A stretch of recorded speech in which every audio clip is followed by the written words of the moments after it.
नमस्कार. मी विश्वास उडगी. 4 जून 2024ला मोदी शहांचं सरकार पडता पडता वाचलं. एनडीए म्हणून ते निवडून आलं, पण भाजप 240 वर रोखला गेला. त्यांना ब्रिटनच्या सुनक यांचं मोठं कौतुक होतं, कारण इन्फोसिसचे नारायण मूर्ती यांचे सुनक हे जावई आहेत. 4 जुलैला म्हणजे 4 जून नंतर एक्झॅक्टली 1 महिना 4 जुलैला ब्रिटनमध्ये मतदान झालं आणि आज निकाल आलेले आहेत. सुनक यांना पराभव मान्य करावा लागलेला आहे आणि त्यांनी पंतप्रधानाचा राजीनामा दिला आहे. ब्रिटन मधला हा बदल, युके मधला हा बदल, हा 14 वर्षानंतर त्या ठिकाणी लेबर पार्टी म्हणजे मजूर पक्ष हा पुन्हा सत्तेवर येतोय.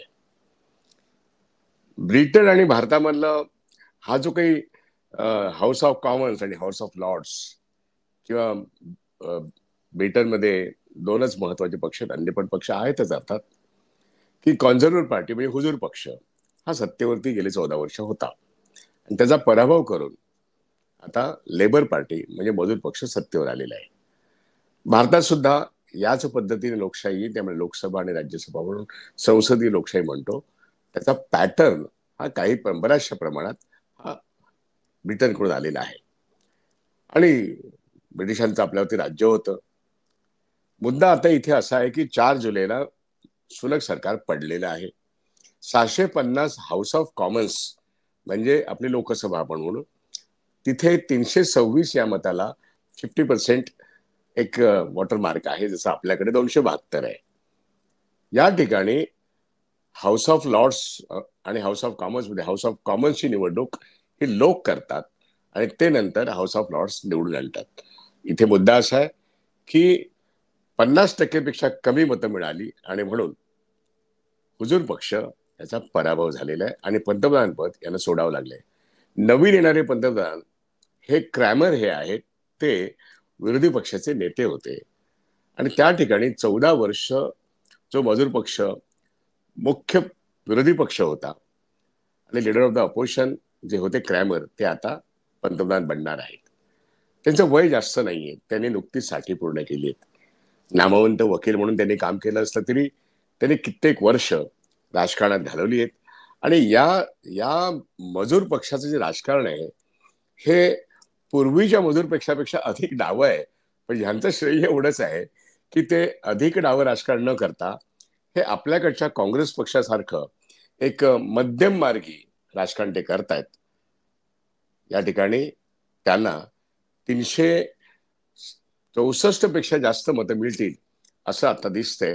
पण त्यांचा आत्ताच नवीन पंतप्रधान म्हणून नेमणूक होण्याची शक्यता आहे अशा बातम्या आलेल्या आहेत. पूर्ण निकाल अजून हाती येतोय, पण निश्चितच सत्ता बदल झालेला आहे. लेबर पार्टी सत्तेवर येणार हे स्पष्ट झालेलं आहे. या संदर्भात दक्षिण आशियातले जे देश आहेत, आपण भारत आहे, पाकिस्तान आहे, श्रीलंका आहे, अनेक इंडोनेशिया, थायलंड, या सगळ्या भागातून, विशेष करून दक्षिण आशियातून मोठी वस्ती ब्रिटनमध्ये आहे. लंडनमध्ये फार पूर्वीपासून भारतीयांची वस्ती आहे. त्या ठिकाणी पंजाबी, शीख यांच्या वस्त्या आहेत. मुस्लिम पाकिस्तानमधून गेलेले मोठे मुस्लिम्स आहेत. गुजराती पण आहेत, महाराष्ट्रीयन तर आहेत. शिक्षणाच्या निमित्ताने गेलेले लोक अनेक वेळा त्या ठिकाणच्या युनिव्हर्सिटीच्या पदव्या मिळाल्यानंतर तिथेच नोकरी करतात, असं अमेरिकेत गेलेले लोक किंवा ब्रिटनमध्ये गेलेल्या लोकांचा आपला अनुभव आहे. आत्ता प्रश्न असा आहे की लेबर पार्टी सत्तेवर आल्यानंतर कर रचनेमध्ये वाढ होईल, हा एक टीकेचा विषय लोकांमध्ये दिसतो. आणि दुसरा विषय की त्याही ठिकाणी फार मोठ्या प्रमाणामध्ये बेकारीचा प्रश्न सतवतोय. चलनवाढीच्या बाबतीत आपला भारतामध्ये 5, 6, 7% चलनवाढ आपण पाहिलेली आहे गेल्या 10 वर्षामध्ये सातत्याने. पण ब्रिटनमध्ये अजूनही चलनवाढ ही 2.10% नोकरी गेली आहे. पण पाऊंड आणि रुपया याचं जर नातं जर बघितलं तर तब्बल 105 रुपयाच्या आसपास एक पाऊंड आहे. म्हणजे डॉलरपेक्षा तो अधिक महागडा आहे आपल्याला. निवडणुकीचं तिथे रणकंदन सुरू झालं तेव्हा मार्केटमध्ये पाऊंडला भाव वाढला. पाऊंड हा डॉलरपेक्षा अधिक महागडा झालाय. ही आता तिथली एक रोकडी वस्तुस्थिती. ओव्हरऑल ब्रिटनची इकॉनॉमी ही आता फार मोठ्या वेगाने वाढत नाहीयेत. अर्थात युरोपमधल्या कुठल्याच देशाच्या, श्रीमंत देशाच्या इकॉनॉमी फार मोठ्या वाढत नाहीत. ती वेस्ट जर्मनी असेल किंवा फ्रान्स असेल किंवा इटाली असेल किंवा ब्रिटन असेल. त्यामुळे अर्थव्यवस्थेमधली मंदी आणि प्रचंड मोठ्या प्रमाणातली बेकारी हा एक यक्ष प्रश्न म्हणून त्या ठिकाणी आहे.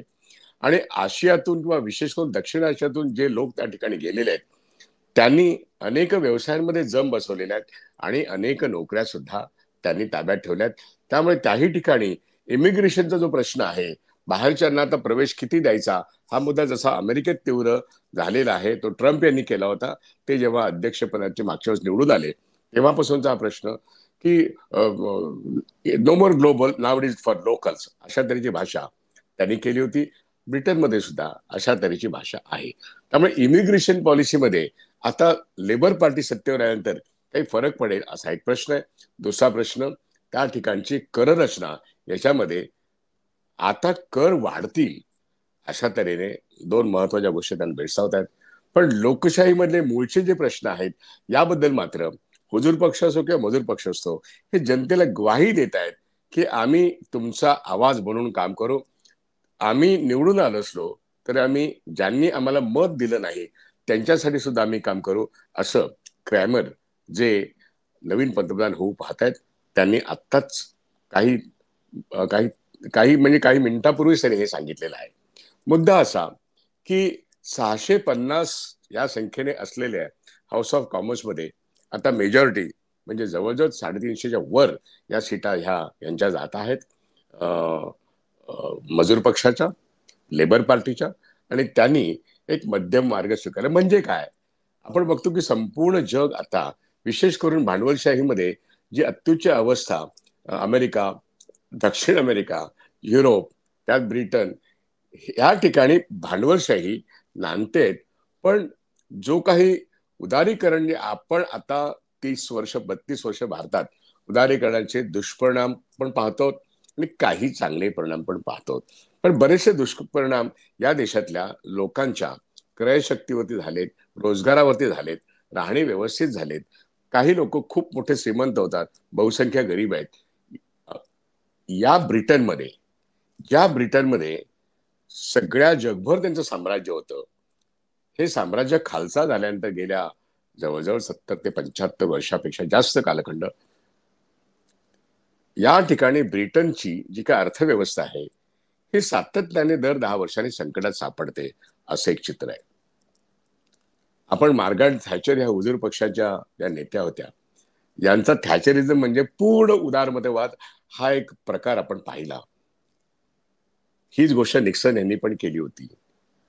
आपल्याला या संपूर्ण स्टेटने कोणत्याही व्यवसायामध्ये असूच नाही, हे मालकी हक्क सोडून द्यावा, म्हणजे पूर्ण खाजगीकरण, याचा थॅचर मॅडमनी जो प्रचार केला त्याच्यातून त्यांनी त्यांची पोस्ट, त्यांची रेल्वे, त्यांचे सगळेच सरकारी अंगीकृत व्यवसाय, भांडवलशाही व्यवस्थेत सुद्धा सरकारचा एवढा मोठा अंगीकृत व्यवसाय होता, तो ब्रिटनमध्ये थॅचर मॅडम यांचं स्टेचर असं होतं की त्यांनी खाजगीकरणाची अत्युच्च अवस्था गाठली. त्याला थॅचरिझम असं नाव आहे.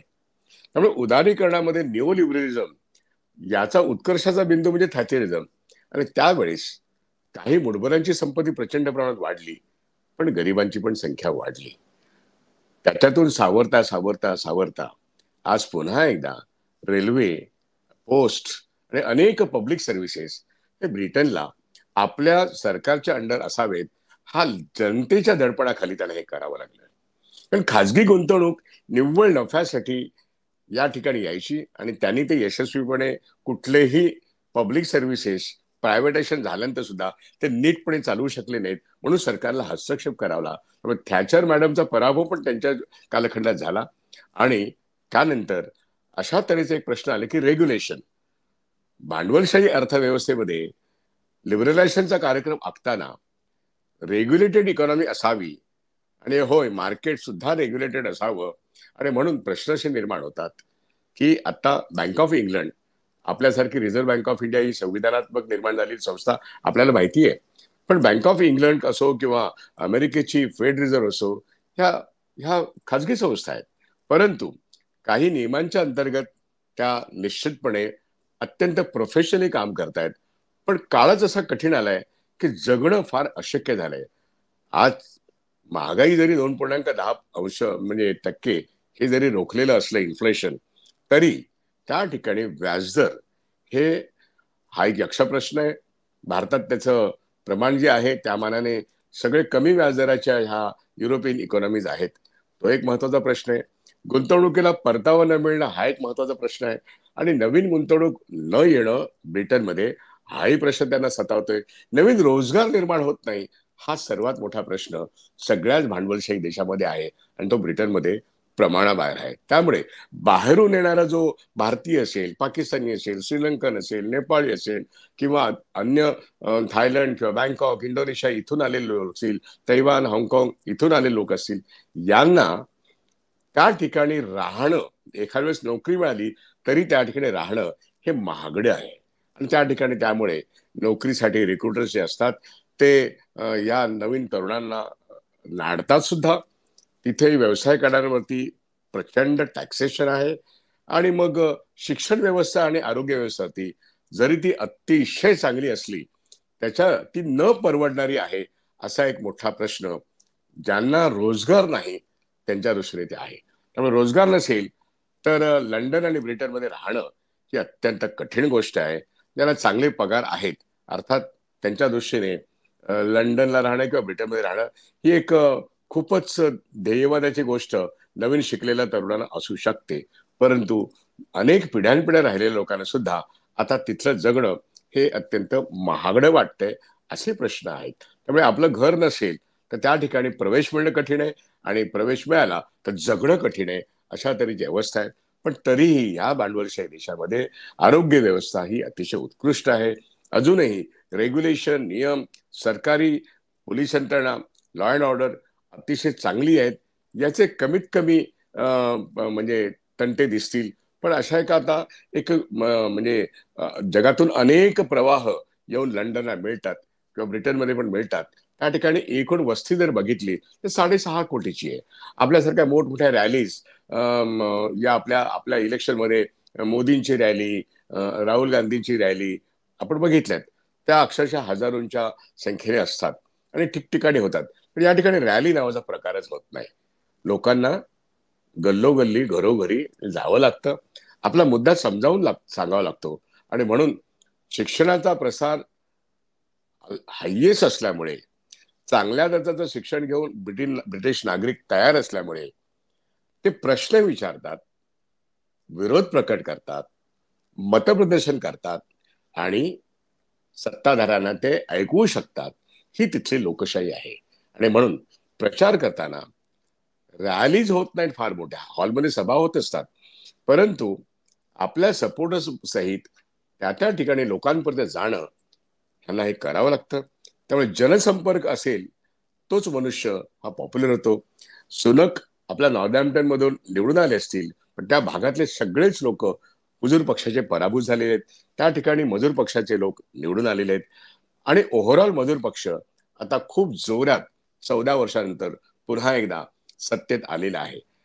ह्या सगळ्या पार्श्वभूमीवरती आम्ही ब्रिटनच्या अर्थव्यवस्थेपेक्षा पुढे जाऊ म्हणणारे किंवा फ्रान्सच्या अर्थव्यवस्थेपेक्षा पुढे जाऊ म्हणणारे मोदी यांनी कोणत्या पद्धतीने या ठिकाणी अर्थव्यवस्था हाताळली, त्या ठिकाणी सुनक आणि त्या मंडळींना कोणत्या पद्धतीने अर्थव्यवस्था हाताळावी लागते त्याचे ते प्रश्न जर बघितले तर प्रश्नांमध्ये समानता आहे.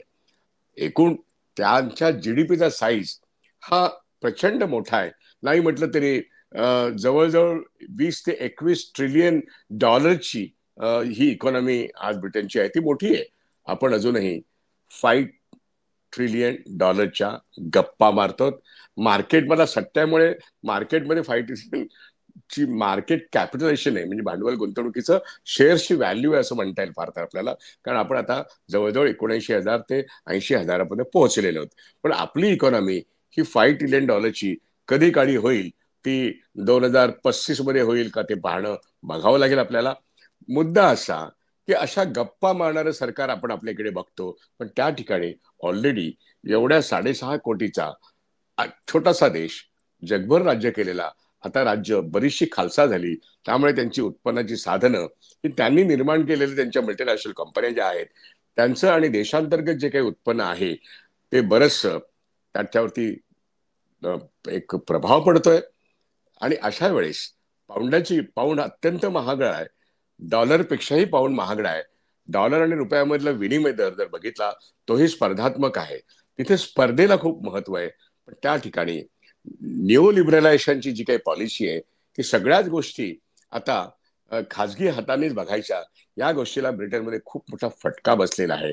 कारण पब्लिक सर्व्हिसेसमध्ये होणारा प्रचंड खर्च जो आहे तो आता पुन्हा एकदा सरकारने हातात घेतल्यानंतर त्याच्यामध्ये आरोग्य, शिक्षण आणि एकूणच पाणी व्यवस्था किंवा लोकांना आवश्यक असणाऱ्या जीवनावश्यक वस्तू या सगळ्यामध्ये सरकारने जे काही नियंत्रण आणलंय त्याच्यावरचा सरकारचा होणारा खर्च हा सरकारला परवडणारा नाहीये.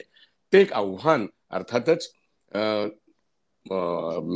लेबर पक्ष पण असेल आणि लेबर पार्टी किंबहुना त्याच्या दबावामुळेच पब्लिक सर्व्हिसेसमध्ये सरकारमध्ये प्रभावलाय.